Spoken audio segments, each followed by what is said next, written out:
चिंता संतानहंतारो यत्पादाम्बुजरेणव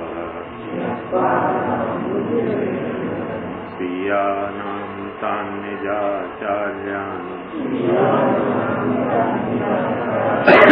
प्रणमामि मुहुर्मुहुः यदनुग्रहतो जन्तुः सर्वदुःखातिगो भवेत् तमहं सर्वदा वन्दे श्रीमद्वल्लभनन्दनम् अज्ञानतिमिरान्धस्य ज्ञानाञ्जनशलाकया चक्षुरुन्मीलितं येन तस्मै श्रीगुरवे नमः। नमामि हृदये शेषे लीलाक्षीराब्धिशायिनम् लक्ष्मीसहस्रलीलाभि सेव्यमानं कलानिधिम् चतुर्भिश्च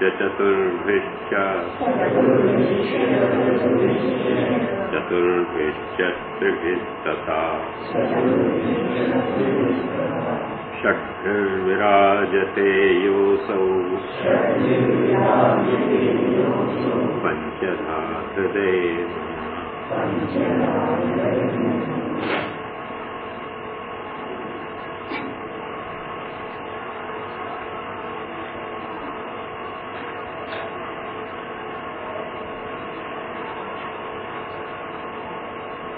कल के प्रकरण में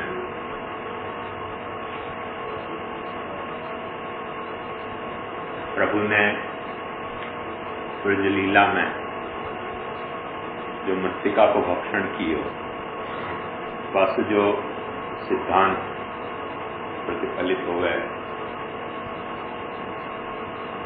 कि प्रभु भूख के कारण कोई चीज या कोई दूसरी आवश्यकता के कारण कोई चीज नहीं स्वीकार हैं या आरोप हैं, पर भक्ति भाव से समर्पित जो कछु हो वह तो प्रभु स्वीकार हैं। पत्रम पुष्पम फलम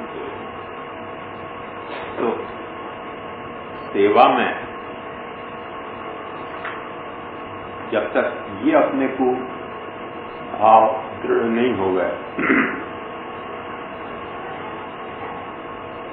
कि प्रभु की अपन जो सेवा कर रहे हैं वो प्रभु की आवश्यकता नहीं है पर अपने समर्पण की आवश्यकता है, तब तक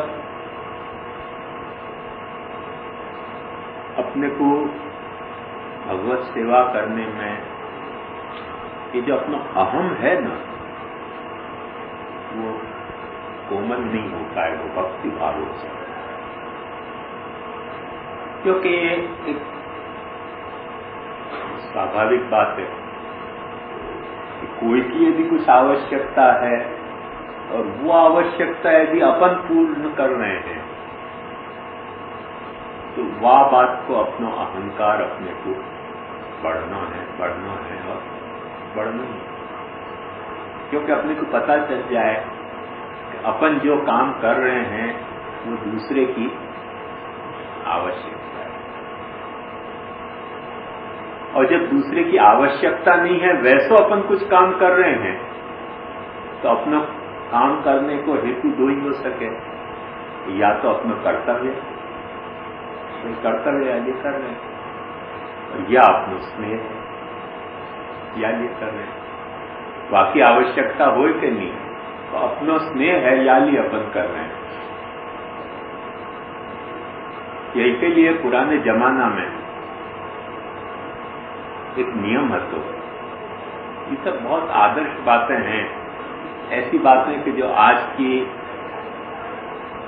अपनी जो जीवन शैली और आज की जो अपनी मानसिकता है, वाक्य साक्य की तुलना करें तो अपने को बिल्कुल ऐसा ही लगे कि किसी जमाने में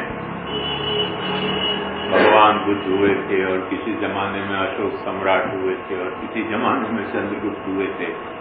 ऐसे वो इतिहास की ही कथा लगे, जीवन के यथार्थ की कथा, आज की कथा अपने को नहीं लगे। वैसी एक कथा आपको बताऊं कि प्राचीन काल में ब्राह्मण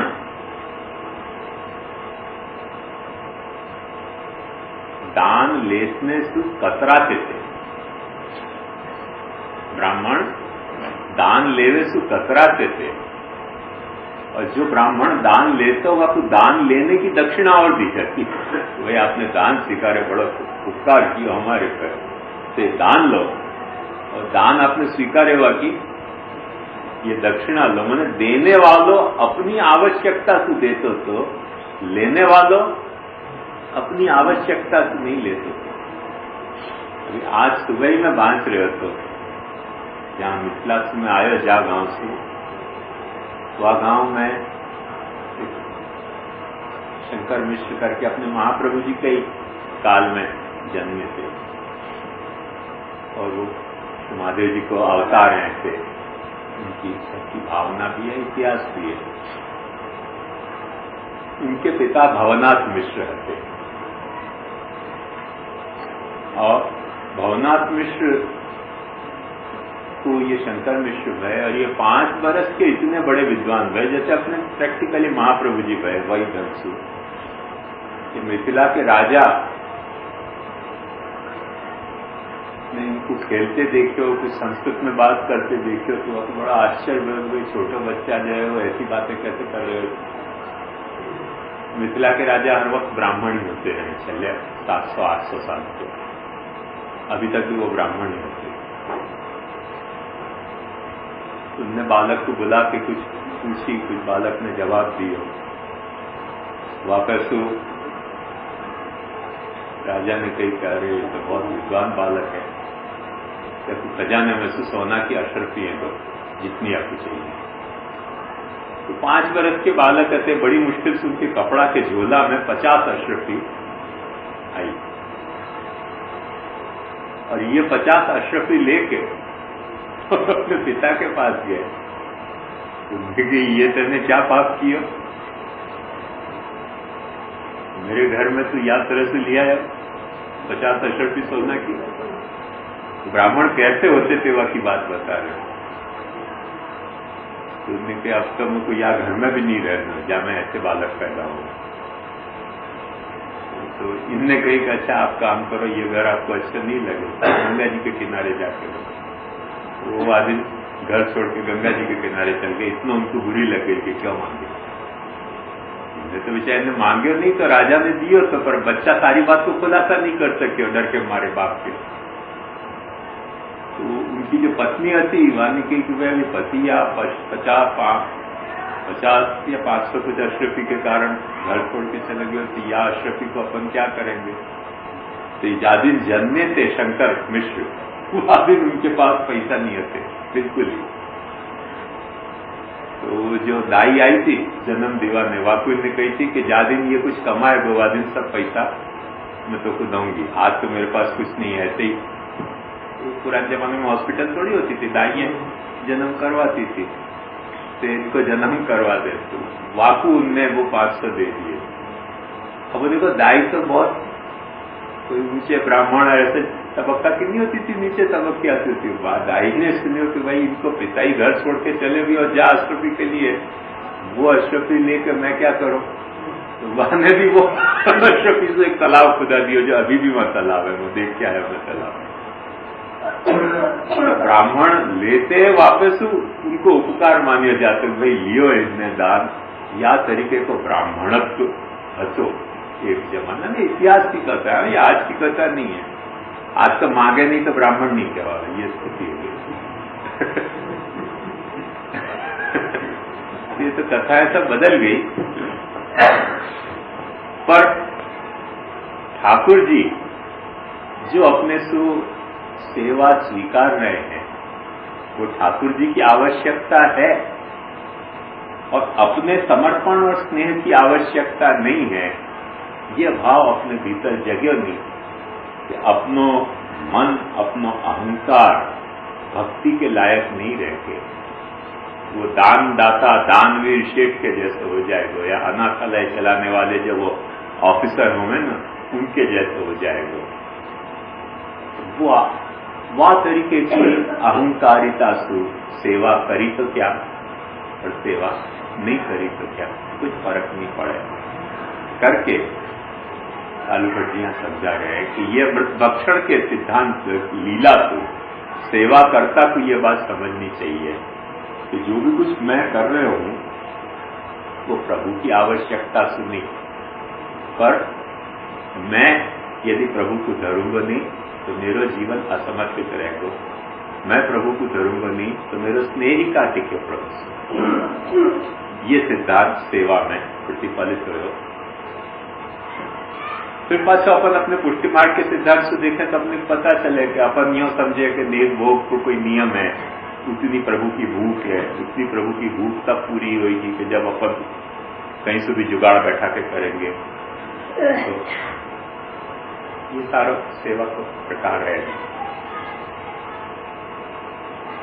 वाक्य बाद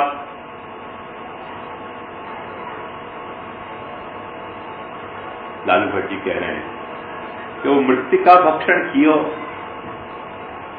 वो यशोदा जी ने मुखार खुलवा के कैसे दिखाओ खायो के नहीं, तो मृतिका के बजाय तो सारा ब्रह्मांड वहां दर्शन करे।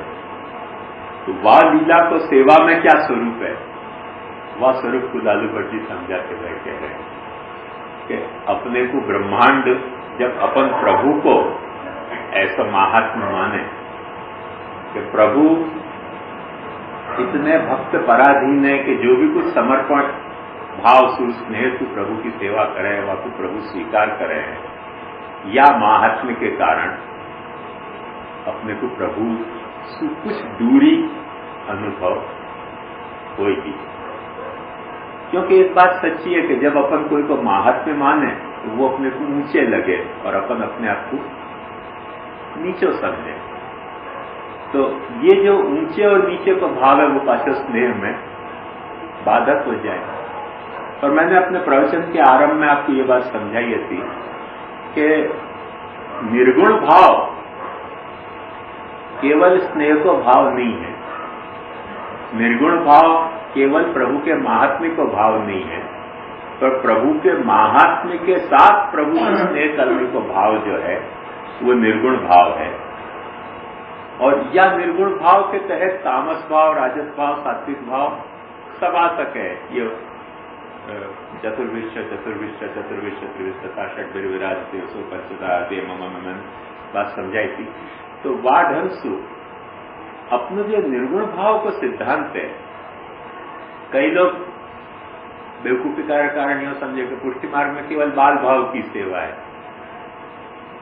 ये सब बेवकूफी की बात है, उनको पुष्टि मार्ग समझ नहीं है वाली ऐसी बकवास कर रहे हैं। अपने यहाँ प्राय सब ठाकुर जिनके स्वामी जी विराजे हैं, इवन यहाँ किला में भी कल्याण राय जी विराजे तो उनके स्वामी जी भी विराजे, दर्शन नहीं दे पर्दा में विराजे हैं वो ठीक है। कोई स्वामी जी पर्दा में विराजे, कोई स्वामी जी सामने विराजे। कामन में दोनों मदन मोहन जी की स्वामी जी पर्दा में नहीं विराजे, द्वारकाधीश जी की स्वामी जी पर्दा में विराजे कांकरोली में, गोकुलनाथ जी की दो स्वामी जी गोकुल में पर्दा में नहीं विराजे, बाहर विराजे।